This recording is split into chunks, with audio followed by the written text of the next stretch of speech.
Exodus 21. Laws for a Just Society. After the giving of the Ten Commandments, the Lord spoke further to Moses, laying out the rules that would guide the people of Israel in everyday life. These were laws of justice, mercy, and responsibility, a framework for a new society under God's rule.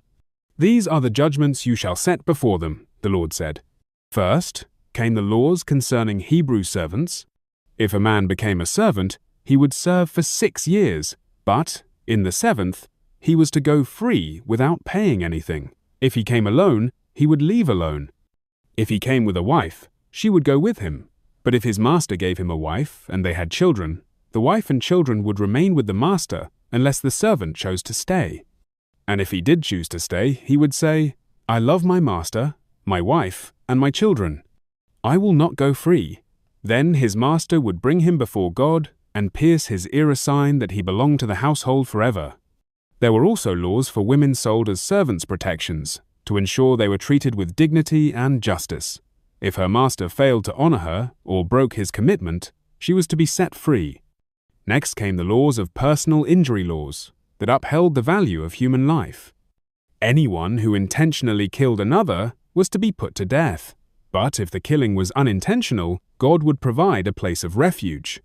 Striking or cursing one's father or mother, that too was punishable by death. Honor for parents was not to be taken lightly. Kidnappers, those who trafficked in human lives, were to be executed. God would not tolerate such evil.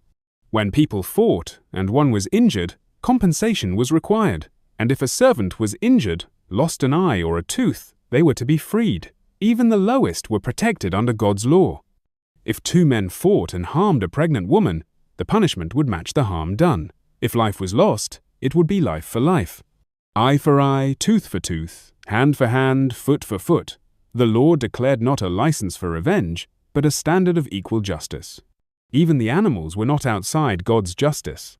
If an ox gored someone to death, the ox was to be stoned, and if the owner had been warned before and did nothing to prevent it, he would be held accountable even unto death, unless a ransom was paid. These were the laws God gave, no just rules, but a vision of a just and merciful society.